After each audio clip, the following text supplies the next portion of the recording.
Hi, today we're gonna be doing an any percent speed run here of Kingdom Hearts 0.2 Birth by Sleep, a Fragmentary Passage. I apologize for the extremely long title. This is just how we live as Kingdom Hearts fans. The category I'm gonna be submitting, in this case is gonna be standard. So we're gonna be doing a standard mode run, the standard difficulty. However, I'm also going to do an incentive for a critical mode upgrade. So we'll be doing the critical mode run pretty much right after this one. But yeah, this is a shorter game in the Kingdom Hearts series. It was mostly meant as like a gameplay, an early gameplay demo of what Kingdom Hearts 3 was going to play like. So I think it's kind of nice. I liked it when it first came out. It, being a game that's fully centered around Aqua is really nice. Of course, Birth by Sleep gave us Terra and Ventus to play with as well, but it's nice to get a little bit more focus on the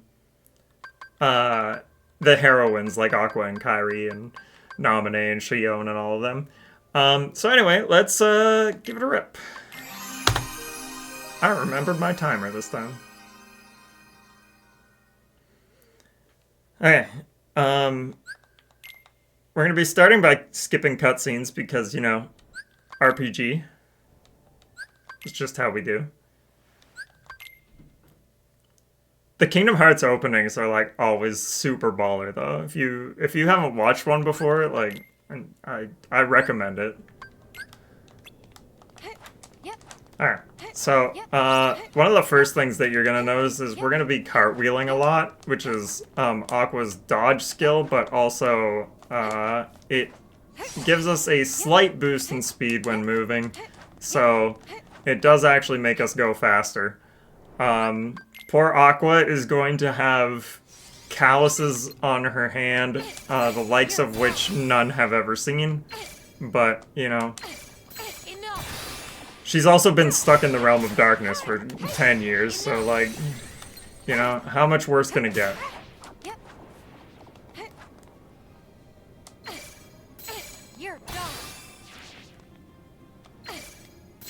I thought I was going to be early on that.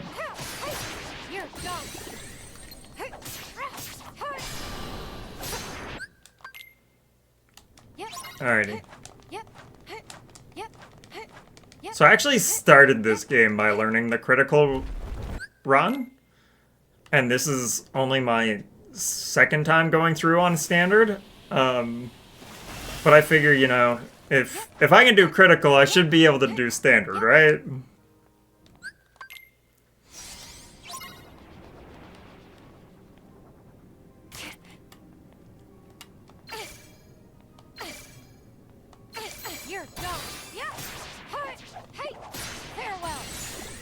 One of the things that's really cool about this game is that you actually get to go through some of the old, some of the Disney worlds that you see in Birth by Sleep that are referenced in Kingdom Hearts 1 as having fallen to darkness. Like, we start here in the Castle of Dreams world, which is based on Cinderella. And we're going to have some unique mechanics for each world that we visit, but poor Aqua is trapped here in the realm of darkness and just trying to get back to her friends Terra and Ventus.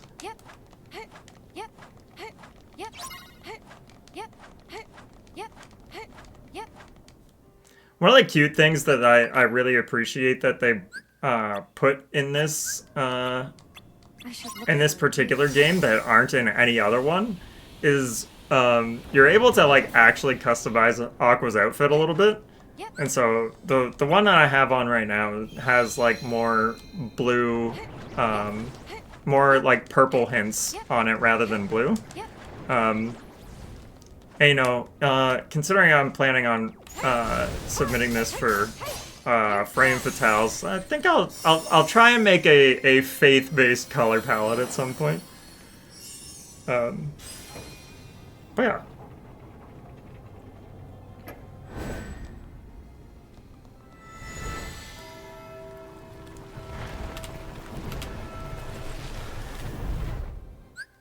So this first little bit, actually, we're gonna be attacking these cogs, and they are going to repair the walkway for Aqua to be able to continue to the next part of the world. However, we're not just unlocking the way forward with this. We are also unlocking some of Aqua's gameplay mechanics from Birth by Sleep. Such as that last one gave us double flight, which is her double jump ability. Which is obviously great for mobility. This one right here, I believe, gives us access to the Spell Weaver situation command. Which is based on her command style Spell Weaver from Birth by Sleep. One of the things that I really liked about Birth by Sleep was the command styles. I preferred that over the drive forms in Kingdom Hearts 2. And so for them to steer more into that in Kingdom Hearts 3 was really nice.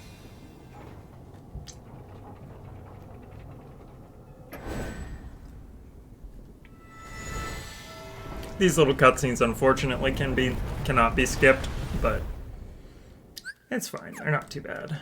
Here we get Air Slide, so we can immediately start putting that to use for navigating this area.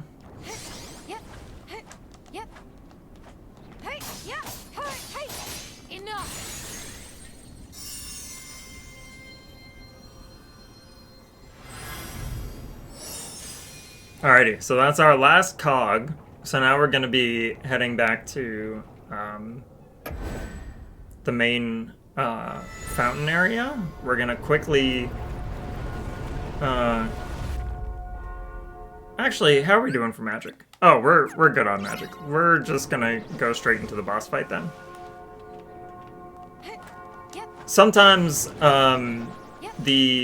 casting a fire spell before attacking the cogs can actually get you to them faster if you're a little bit off. But I didn't end up casting fire a whole lot there.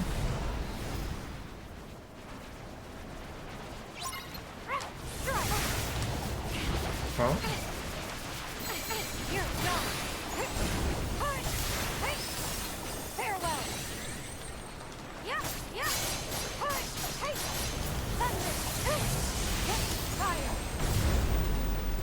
Looks like a double.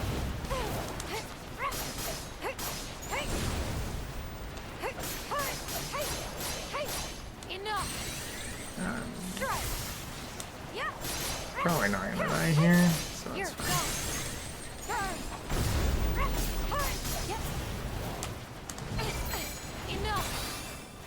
Are we going for a double?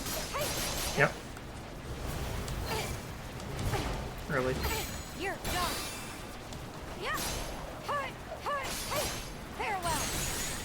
Alright, I'm gonna try and get Spell Weaver here.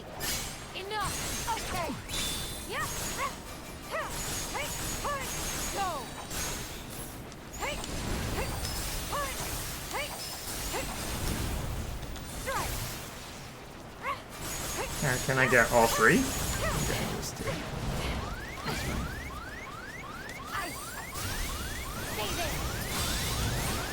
Alrighty. That should actually finish it off, assuming that it... Oh, okay. That's unfortunate. Alright.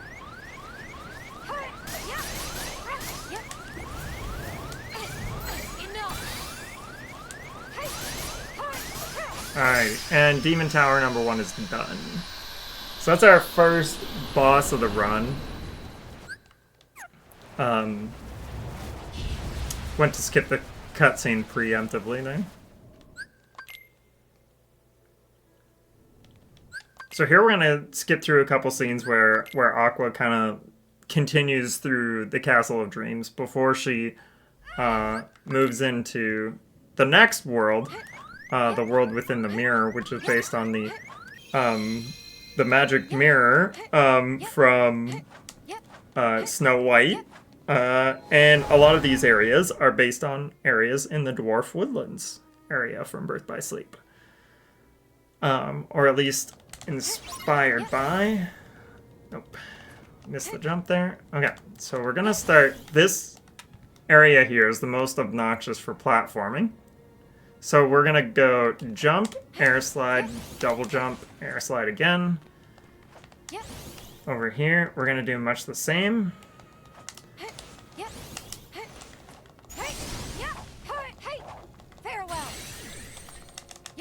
Okay, and we're good.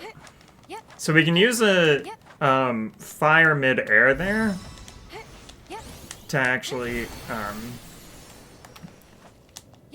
start off a combo for us, and then that'll help us stay aloft. You're gonna actually see how we can apply that shortly here.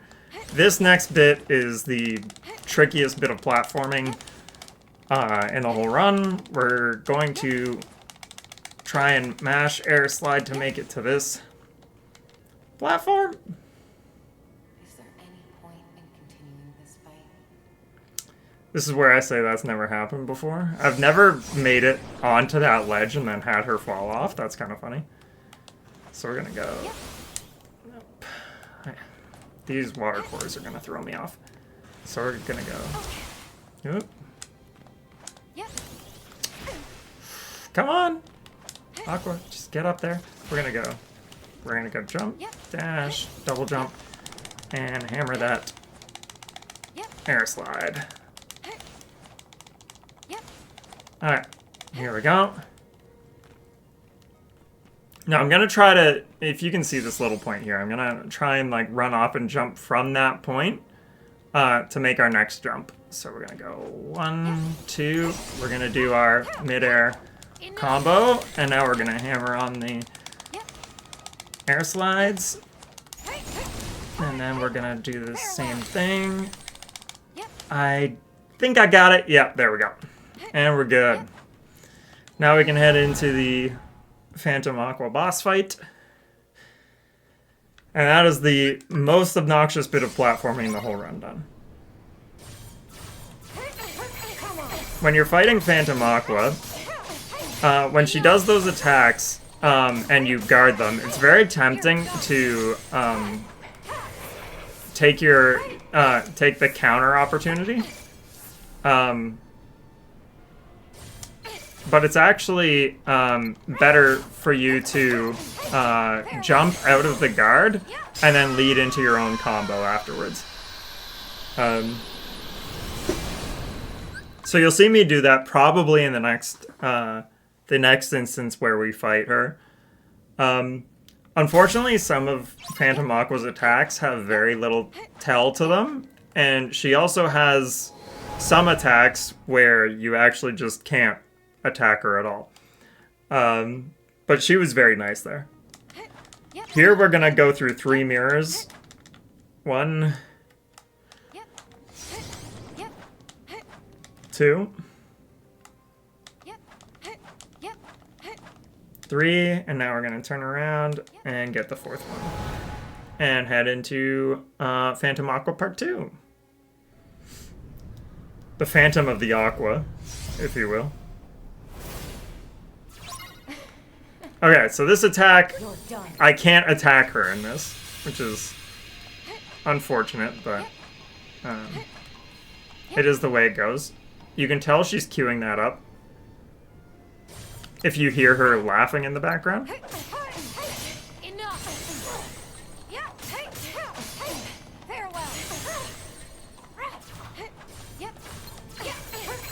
So that's what I mean right there. We just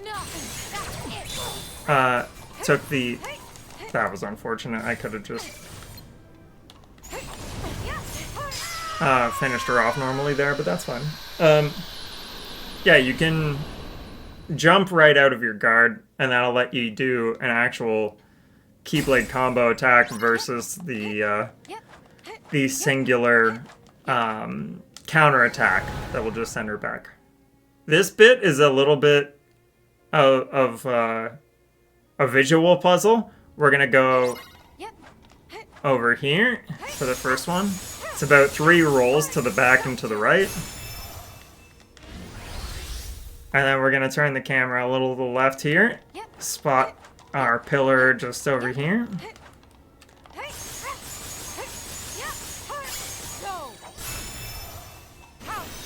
That is unfortunate. This is what I got for accidentally activating Spellweaver in that last fight. Alright. For this last pillar, we're gonna step over here and then do about 5 rolls to the back. 3, 4, 5, and get to this pillar. And then we're gonna be turning around and heading into the final Phantom Aqua encounter.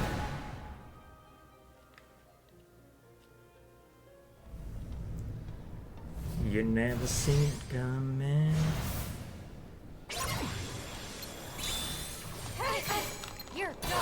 And that's exactly what I'm talking about.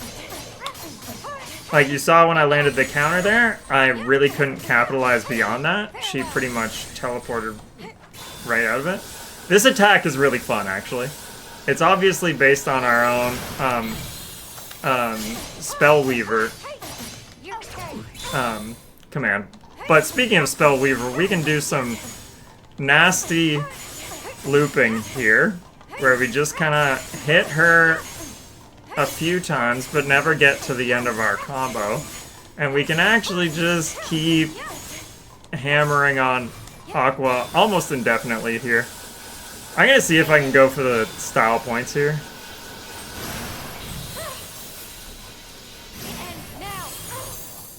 Nope. That would have been cool though if I finished her off with that.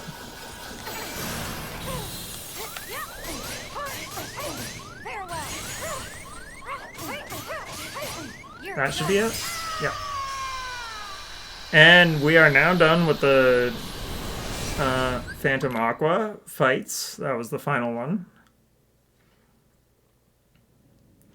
There's a bunch of other mirrors in this area that you can also like do other encounters in, and you'll get like different kinds of treasure and other rewards for it. So it's definitely worth doing on your casual playthrough. But yeah, for the speedrun, we're just aiming for the end of the game, right? So of course we're gonna just take what we need and get going. So I'm actually gonna burn a little bit of magic here. And then we'll get health and magic back.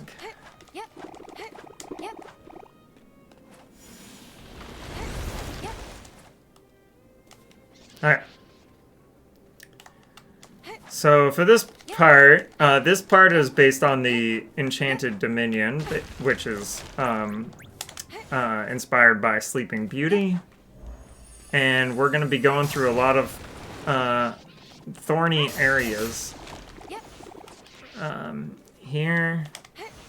The red thorns will hurt you when you make contact with them, and they can only be destroyed with magic. Specifically fire magic, because, you know, fire versus thorn makes sense. Let's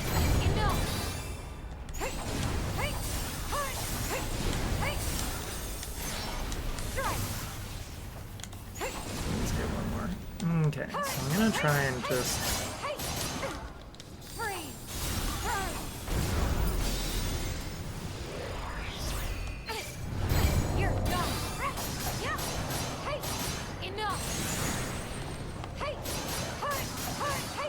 So I'm basically just gonna try and get this hand killed as quickly as I can, which is why we're trying to use a lot of like Grand Magic there. Grand Magic being the super magic that you can get after a combo. And we want to make Darkseid's head vulnerable, so we can use the Shot Lock.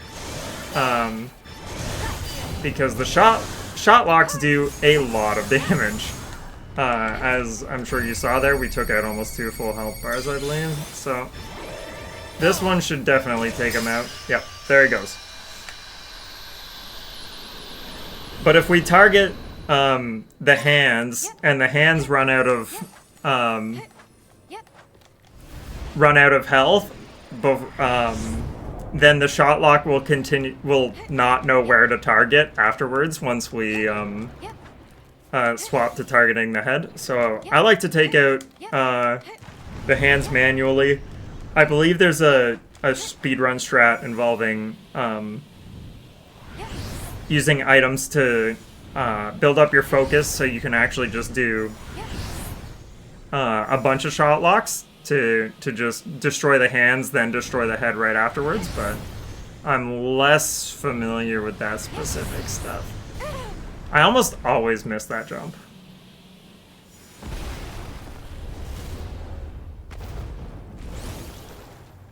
Alright. This encounter is pretty tricky on the critical run, but fortunately, we're not doing the critical run right now, so...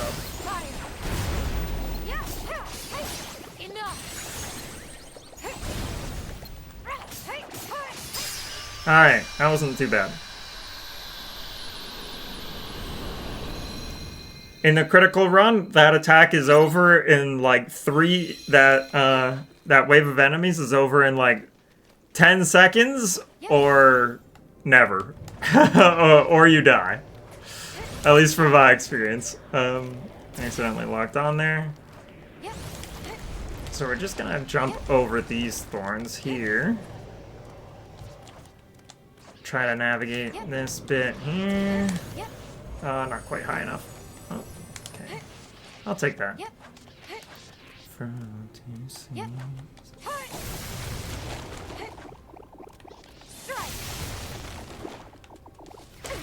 Oop.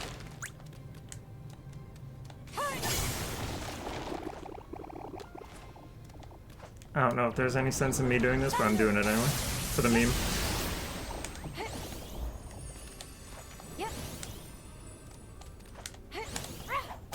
Alrighty. And here we are into Dark Side 2.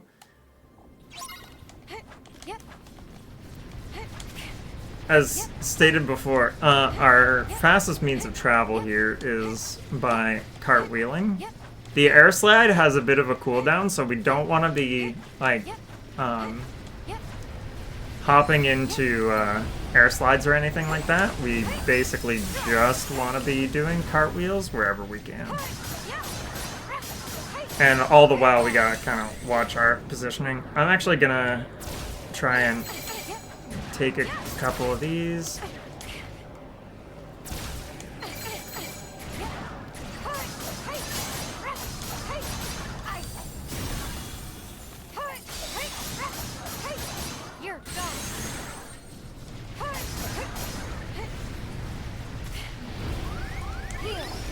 I probably should have done some spells there before healing, but that's fine. Okay.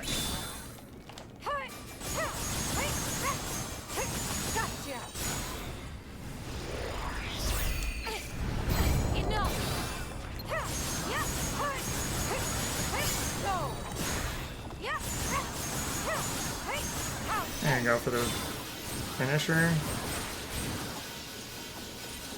Did we pivot to head? Okay, we did now.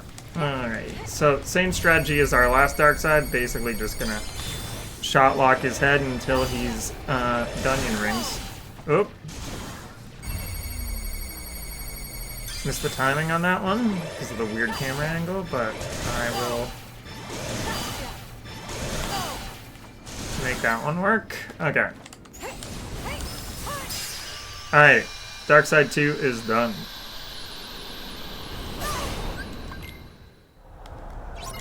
Alright, now we're gonna restore magic and focus here real quick, and then head into our next boss battle.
From here on, I'm mostly just going to be mashing the Wayfinder attacks until we can get to the end here. Ideally, we'd be able to wipe him out with the finisher, but I don't think we'll make it there. Should be a lot of damage, though. I'm going to do that before he...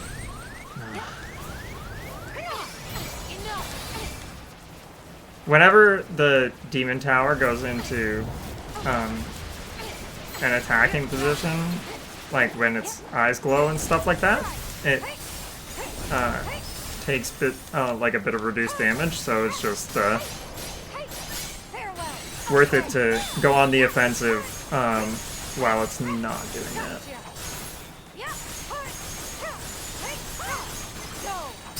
Alrighty, and there's Demon Tower 2 done. So all we got left is one more running section, and then we're heading into the final boss fight. Alrighty, let's go. Thanks for the Wayfinder, Mickey, but we're good. Alrighty.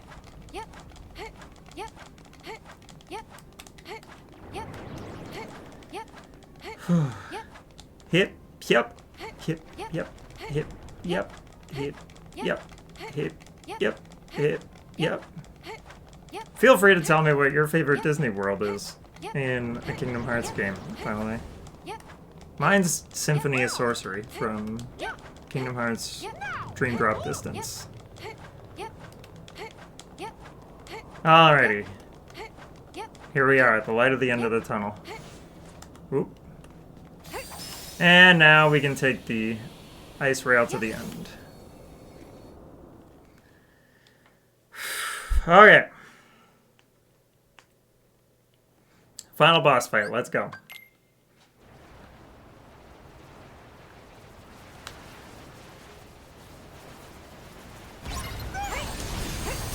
So we're gonna start this fight by trying to do as much damage in the first phase as we can.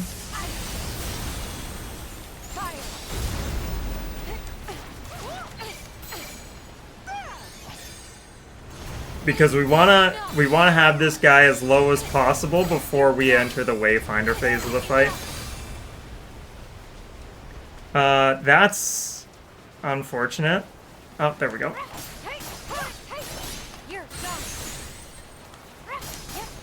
Alright. This is my least. Actually, that's not true. There is an attack that is way worse to deal with, but... So if we actually stick to the edge of the arena, it doesn't dive on top of us as often as it can, which is super handy if you find that it always lands on top of you. It's kind of disorienting.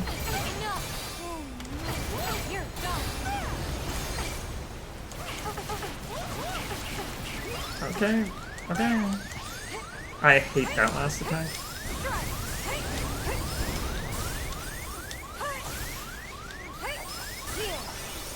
Alrighty. So I'm gonna try and see how much damage I can get in here.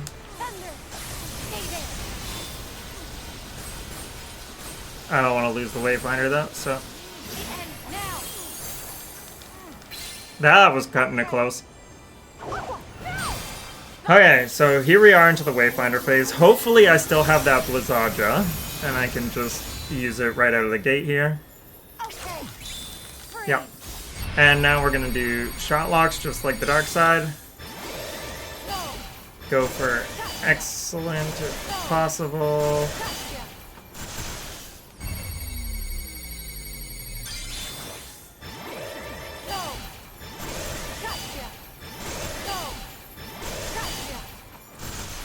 And now we're just gonna mash attack and try to extend the finisher command as long as we can here.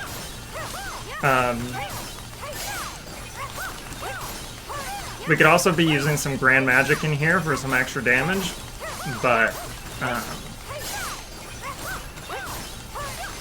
we'll just see how much damage we can get done here. I don't think we're gonna be able to phase skip in this last bit, but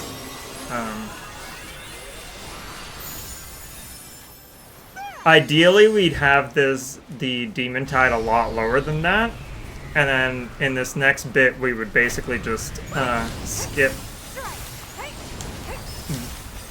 this phase entirely.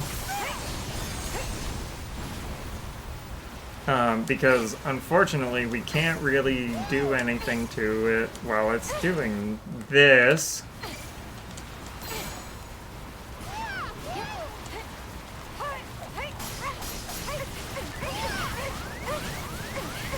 Okay, that was a little silly of me.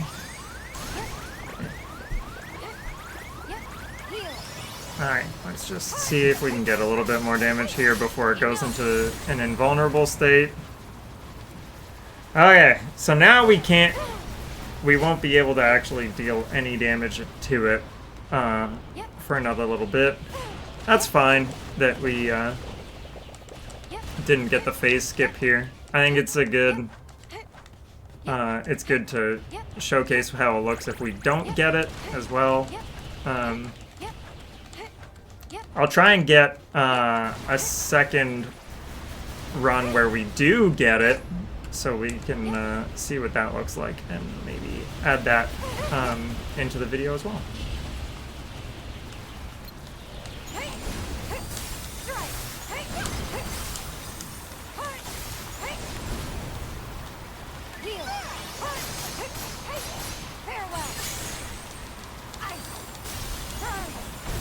And here we go, and that's it. Boom. Time. 30:39. Okay. That's a little bit slower than my first run. And my first run was a 29:40 something. So, but we also did not get the phase skip at the end. So I think on the whole the run was probably faster than the other one I did, but with the extra phase at the end of the boss, took a little bit longer. But yeah, that's I'm gonna get through all these cutscenes so we could actually end on the ending screen. But yeah, this is Kingdom Hearts 0.2, Birth by Sleep, a Fragmentary Passage. In just over half an hour.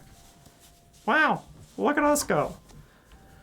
But yeah, thanks for watching, and we'll catch you in the critical run. Bye bye.